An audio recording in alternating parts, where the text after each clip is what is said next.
afternoon, everyone. This is Tony from her Homestead Skills. And yes, yesterday was definitely an interesting day for quite a number of reasons. You have the primaries going on in the U.S. I believe that's what they're called, the primaries. I'm kind of paying somewhat attention to them, but we have our own issues that affect us here. And yesterday we had an interesting court ruling, which I'm very happy with. Now, I don't know how many of you were, I'm sure everyone was aware of the truckers' protests 2 years ago, somewhere around this time of year. Certainly it was in the dead of winter, and the truckers protested all across Canada and ended up in Ottawa, as well as making a number of stops along the way and gathering a lot of support. There were a lot of people behind them, and they were basically protesting the COVID mandates. The truckers who were once the heroes of the day, making sure that the food was always available to everyone, making sure that there were no shortages, all of a sudden became the bad guys because the mandates were now affecting them very badly, even though they'd gone well out of their way and continued to work during a time that was probably fairly dangerous for them to continue doing their job, but they did it without complaint. And so it came to a point where they all protested, and a good majority of us were very supportive. And they did end up in Ottawa. They made stops along the way. And I'm sure that the whole world has heard about the truckers' protests in Canada. Not only because of the protests themselves, but because of the way the government reacted to it. Now, people have been charged as ringleaders and fomenting discord and all kinds of things, and others have had other issues because they were involved with the protest.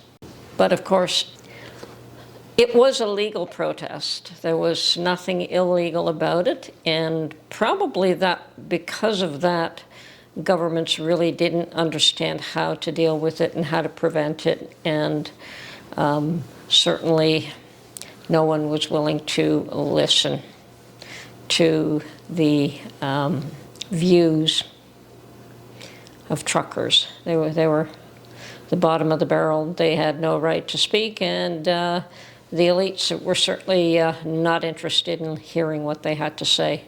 So instead of listening and coming up with a resolution which would have resolved the problem within days. Anyway, I believe that everyone is aware that the Canadian government invoked what is termed the Emergencies Act.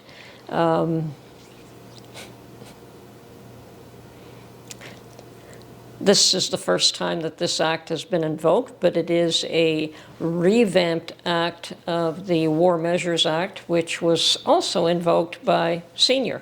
So between junior and senior, they're the only ones in the history of Canada that have imposed martial law, imposed a police state.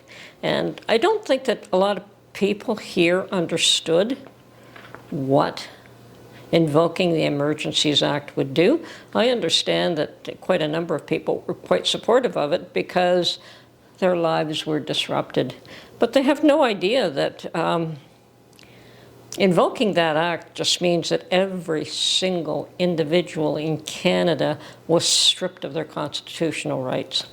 Totally. It means that the government could break down your door, come in your house, take you away, put you in prison. They could do it. I do remember when Senior invoked the War Measures Act. I think I was just a young teenager. And I do remember young hippie-type friends who were totally spooked by it. They were terrified of what powers the police had. And so I had a bit of an understanding because of my association with kids, basically, that, you know, probably did minor crimes, I would suspect. They smoked a joint here and there. That was the big one. So because of that, they always were in fear of the police. And when the War Measures Act was invoked in those days, it was pretty frightening for some people. And today, I don't think most people understood that. What powers were given to the state with the invoking the Emergencies Act. So, as I said, like the apple does not fall far from the tree, like father, like son. Anyway, so it didn't matter. Once that act was invoked, it didn't matter if you were innocent of any crime. You were virtually living in a police state.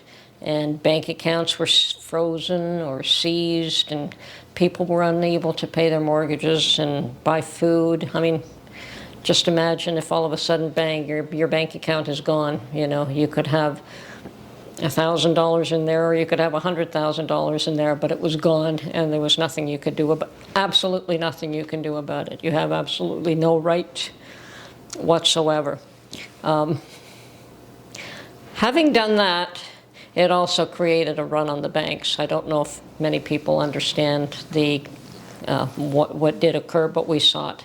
We heard it, we saw it, and yes, anyone who had even $2,000 in the bank that was just sitting there, that was extra, pulled out every penny. And I know a lot of people pulled out every cent that they had from their bank accounts that they could pull out. Yeah, a lot of people went directly into the bank and just emptied out their bank accounts, and within a certain limit you can do that.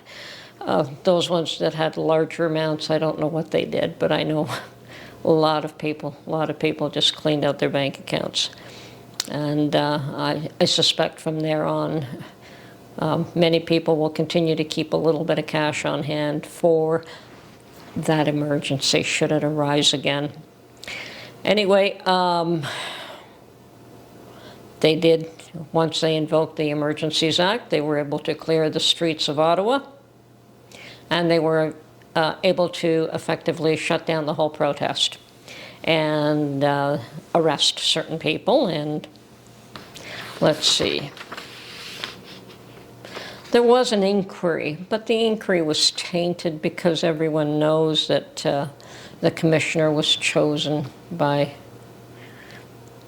Junior, and he was going to support him and back the government's decision. Everyone knew that that would be happening.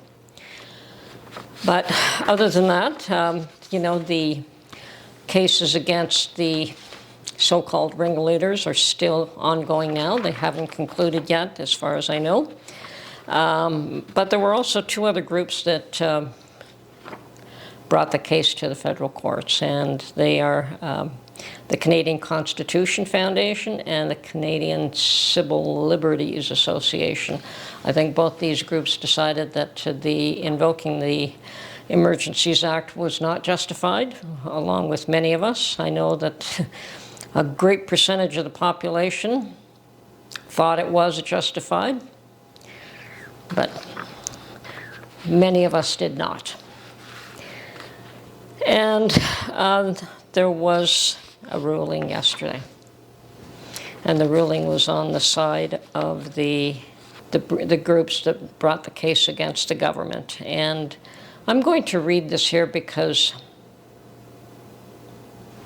this was part of, apparently the judge wrote a 180-page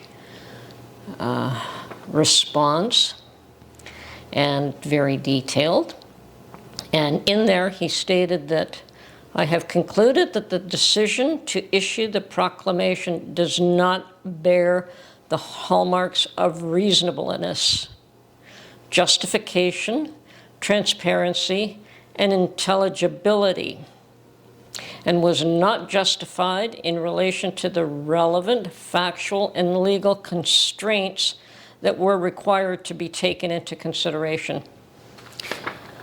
He added that there can only be one reasonable interpretation of the Emergencies Act and the CESIS Act, and that he believes the legal constraints to declare a public order emergency were not justified.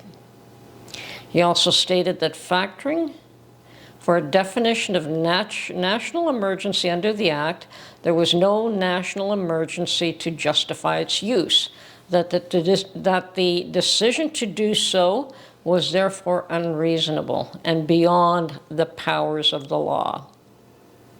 This case was not about the constitutionality of the Emergencies Act, but rather how it was applied in this instance.